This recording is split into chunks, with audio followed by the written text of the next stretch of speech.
Hey y'all, it's me, Dree. So I want to talk about when your healing is ahead of your nervous system, because I think that's something that I don't think we discuss enough when we talk about healing. And what I mean is what happens when you have actually done the work, you have developed your discernment. You can recognize distortion when it enters your spaces. And then when it happens in real time, you freeze.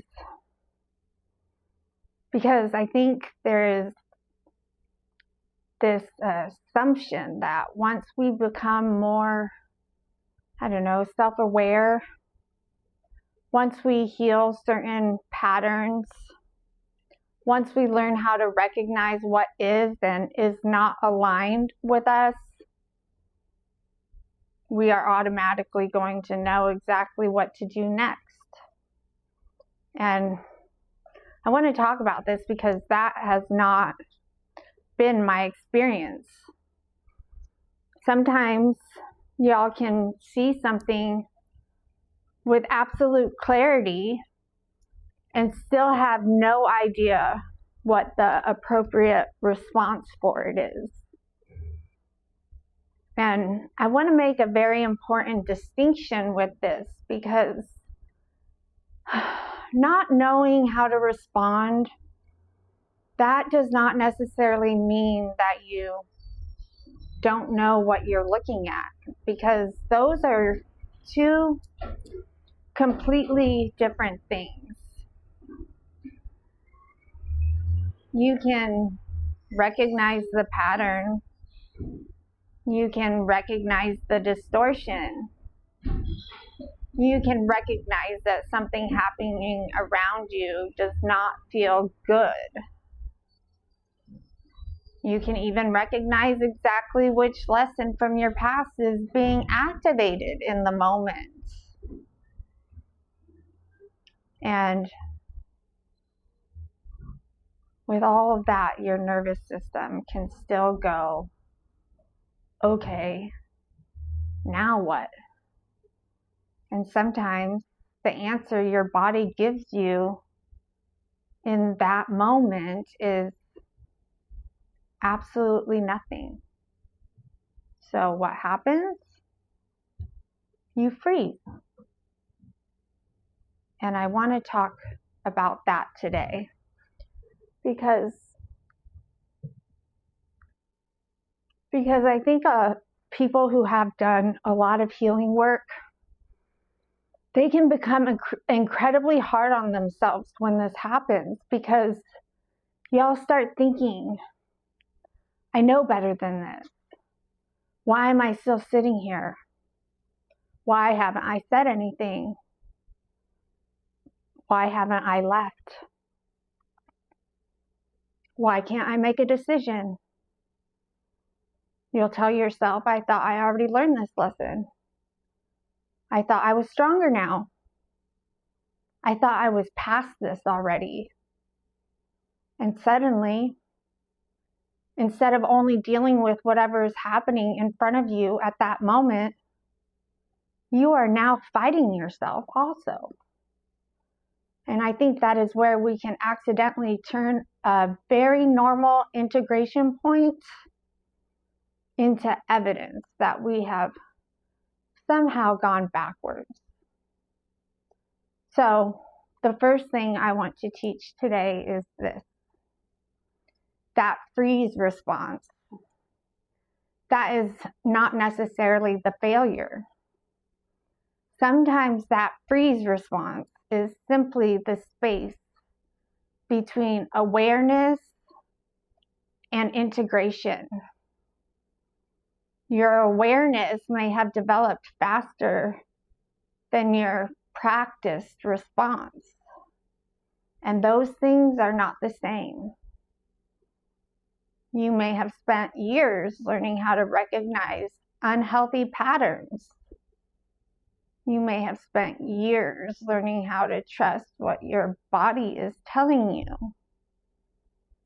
And you may have spent years learning what exactly manipulation looks like, what emotional unavailability looks like, what third-party dynamics look like, what disrespect looks like, and what inconsistency looks like. But recognizing all those things intellectually, it doesn't mean that you have already experienced every possible version of them in this brand new life that you're building. And that matters because healing gives us knowledge.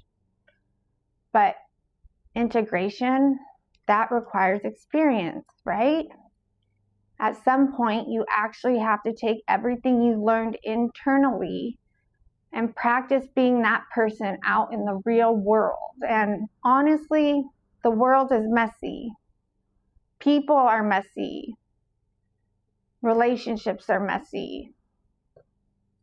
Social situations are messy.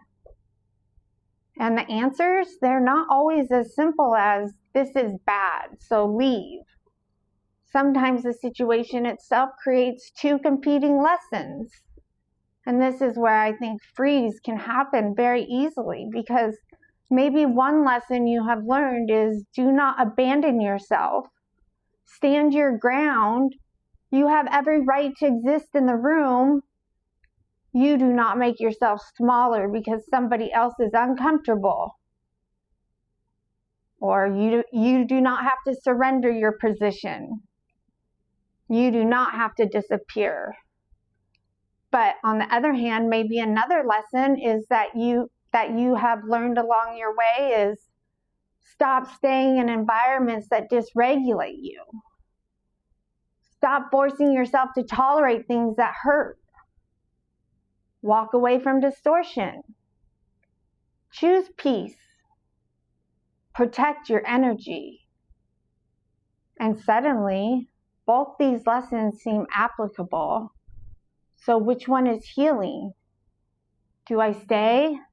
Do I go? If I leave, am I honoring myself or am I running away?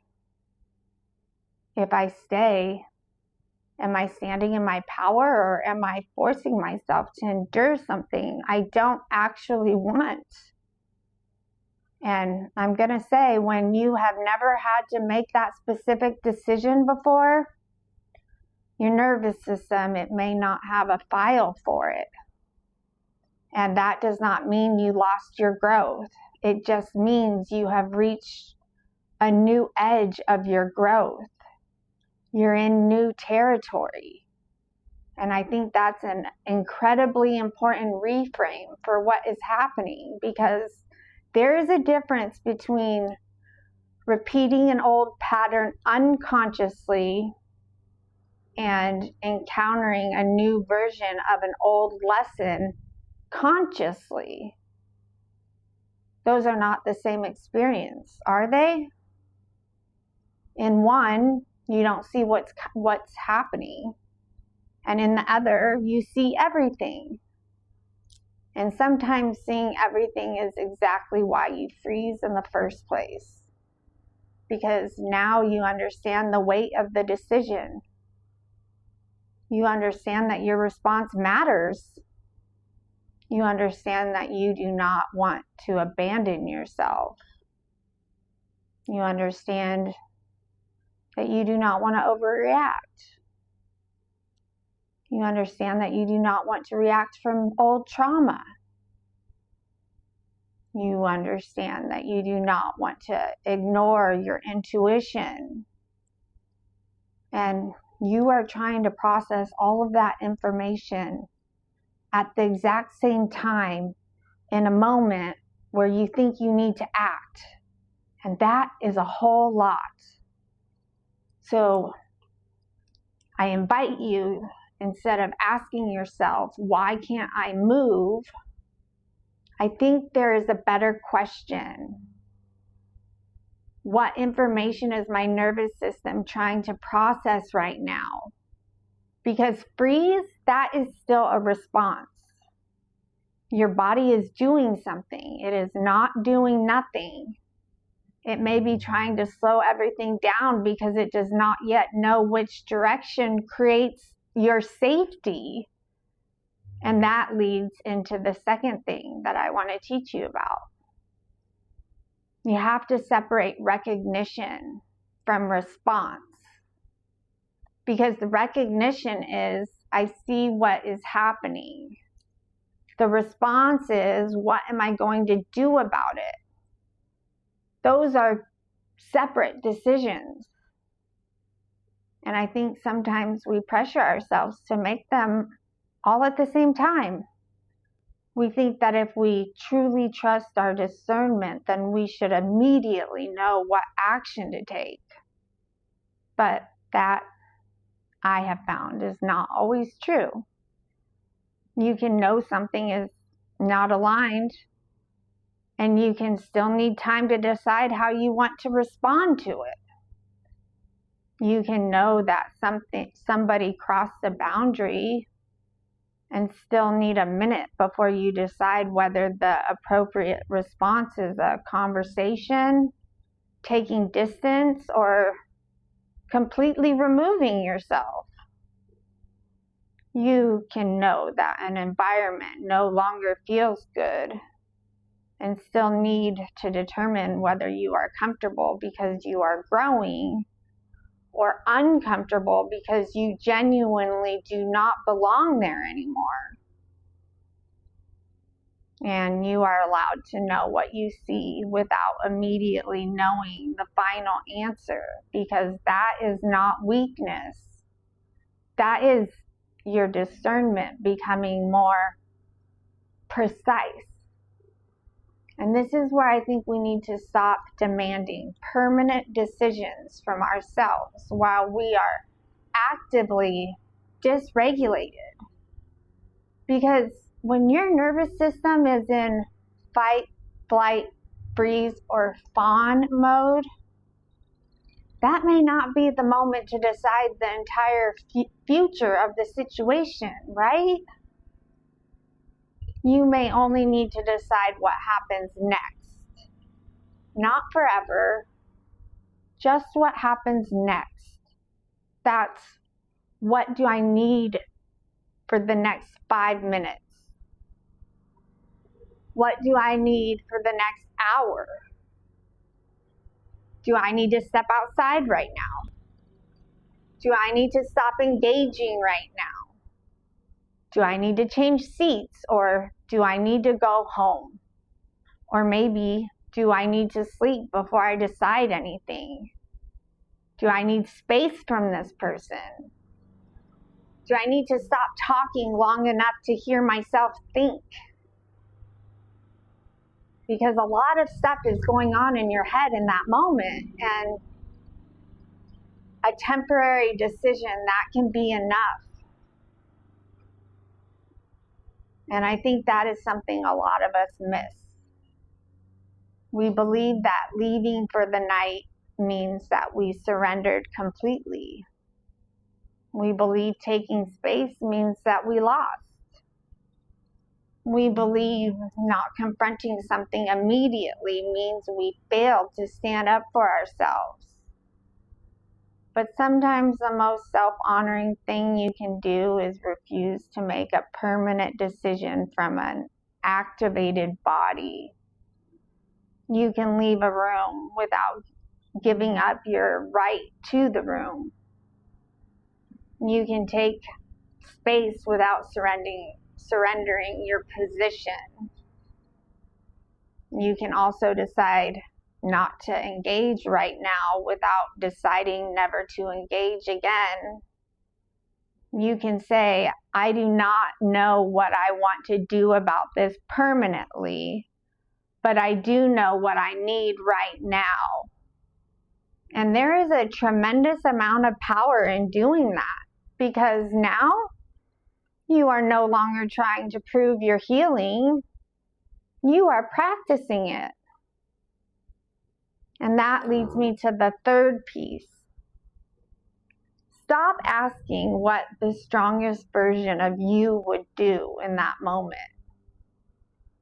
Instead, ask what choice requires the least amount of self-abandonment. Because I think sometimes we create these imaginary versions of what strength is supposed to look like.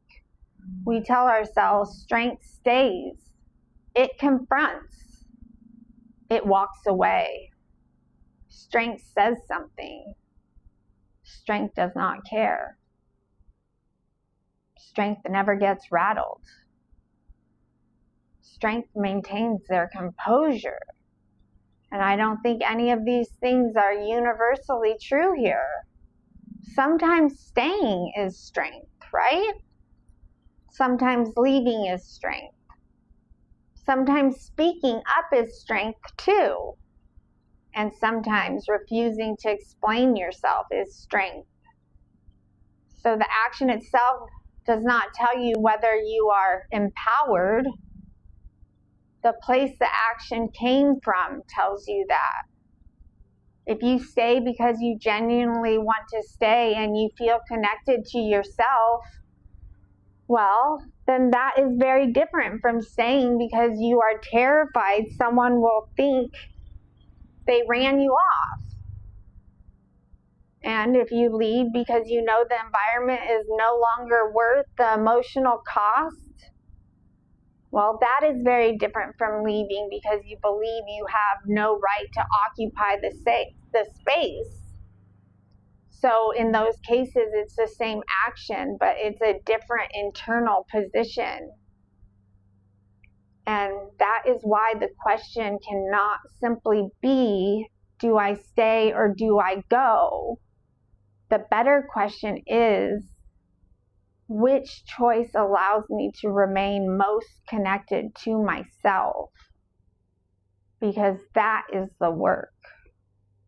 Not proving anything, not winning, not demonstrating that you are healed, but remaining connected to yourself. Because healing, that is not a performance. And nobody else needs to recognize that you handled the situation correctly. Nobody needs to give you an award for your boundaries. And nobody needs to agree with your decision. The question is whether you can leave the experience and still recognize yourself after it's all over. And sometimes that answer is going to surprise you, because you may just discover that the thing you once considered weakness is actually wisdom now. You may discover that walking away no longer means you are scared. It means you value your peace. Or you may discover that staying no longer means you are tolerating something. Instead, it means somebody else's behavior does not control where you are allowed to exist. And for all those reasons, that is why there is no universal answer here. The healing is learning to tell the difference. And then there's the fourth piece. This one I think is extremely important. Do not turn activation into self-judgment. If you freeze, notice it. If your heart starts racing, notice that. If you cannot find your words, notice it. If you suddenly feel like you need to escape, notice that too. But try not to immediately attach a story to it. Just recognize it's present. Because your body becoming activated does not automatically mean you are in danger. And it also does not automatically mean you are imagining something. When your body becomes activated, that is information. And that's all that it is. It's information. And your job is to become curious about what that information is trying to say instead of prosecuting yourself with it. So you ask yourself instead, what just changed? What did I just notice?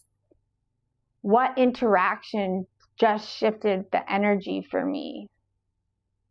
Ask yourself what boundary feels compromised right now. Or what does this remind me of? And most importantly, ask yourself, what do I need before I can evaluate this clearly? Because the fastest way to disconnect from yourself is to start yelling at yourself internally while your body is already trying to communicate with you. You're yelling, why are you like this? Get over it. Stop being dramatic. You should be past this by now. You know better. No, guys, all of that is not integration. That is abandonment, wearing the costume of self-improvement. And I think a lot of us have done that before. We become so committed to becoming healed that we stop allowing ourselves to be human. But healing, that does not mean your nervous system never reacts again. No. It means you develop a different relationship with the reaction you feel. You learn how to notice it without immediately obeying it.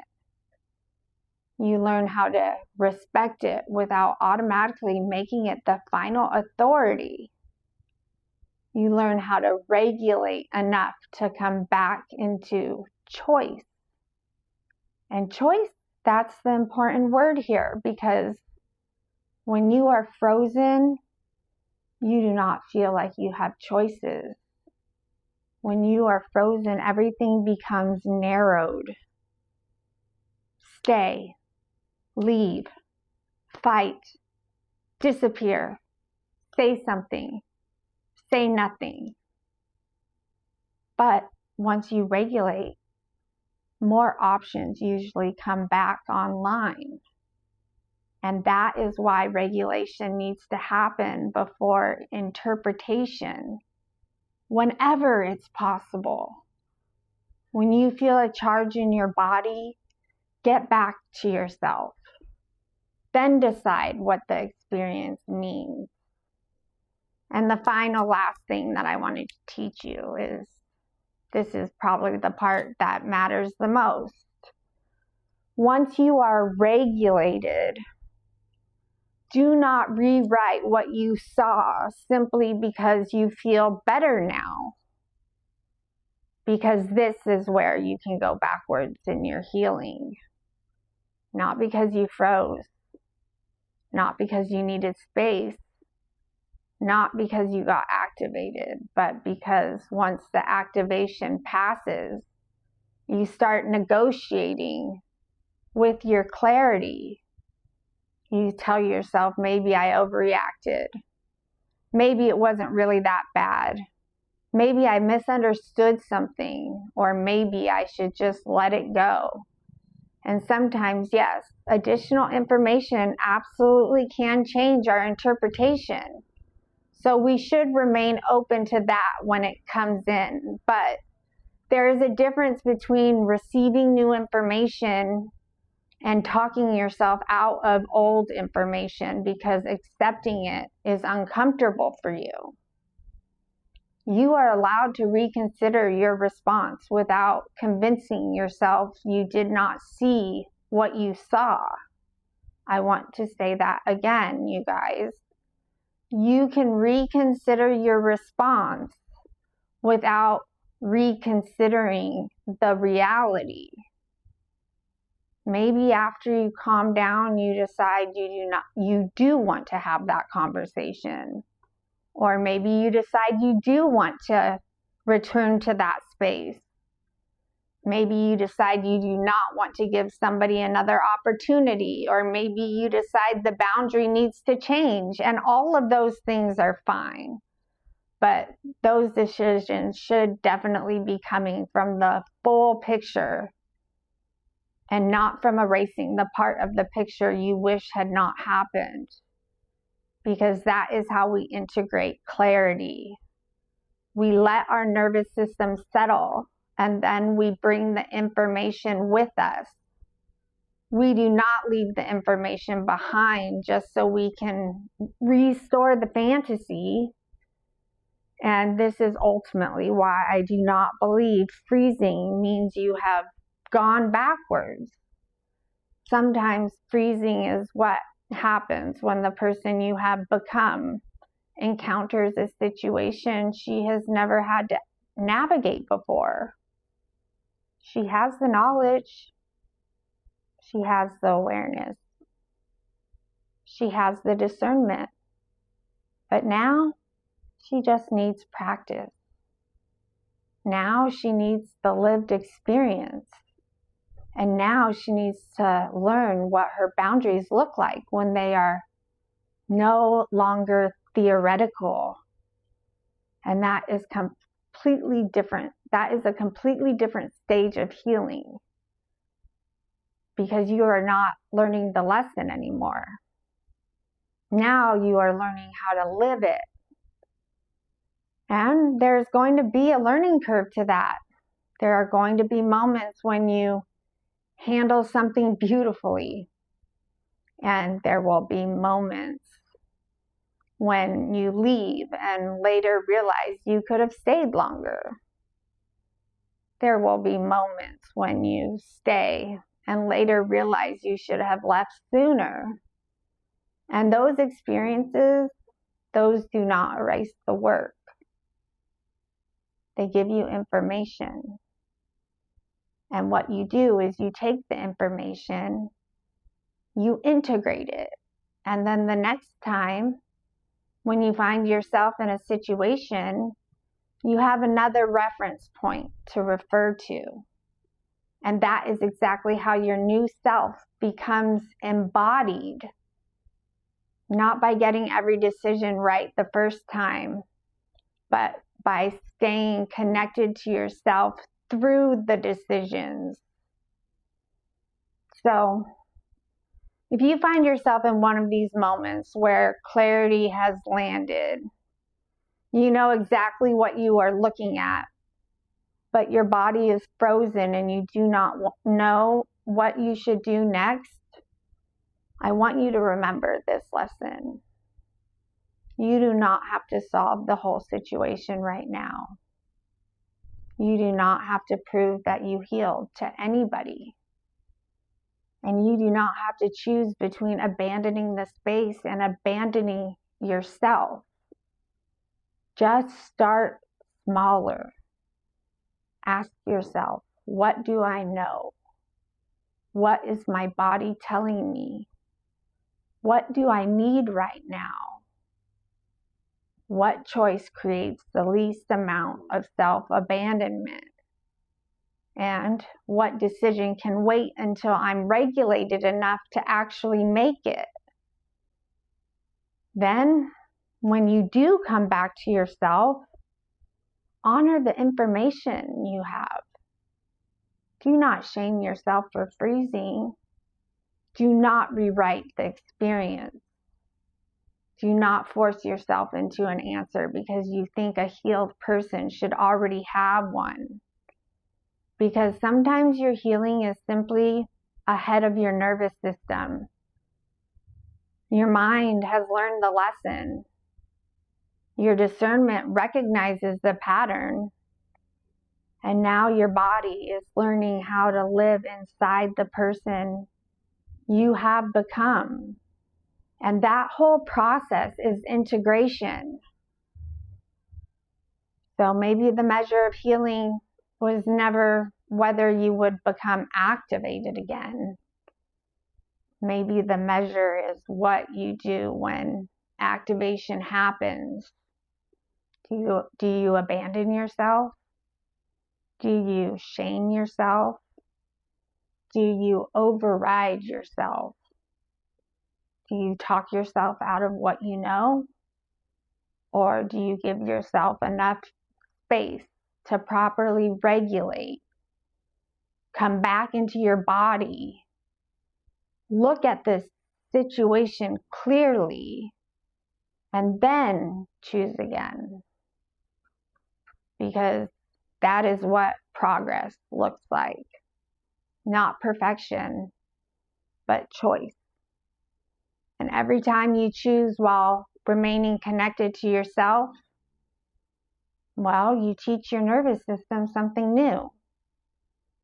You teach it that you are listening now. You teach it that you will not abandon it. You teach it that discomfort does not automatically mean danger. You teach it that leaving does not automatically mean losing. You teach it that staying does not automatically mean strength. And most importantly, you teach yourself that you can trust yourself to figure out what comes next, even when you do not immediately know. And that's what I have for you guys today. So if you made it to the end, please do let me know if you picked up anything from this and you want to share. I would love that too.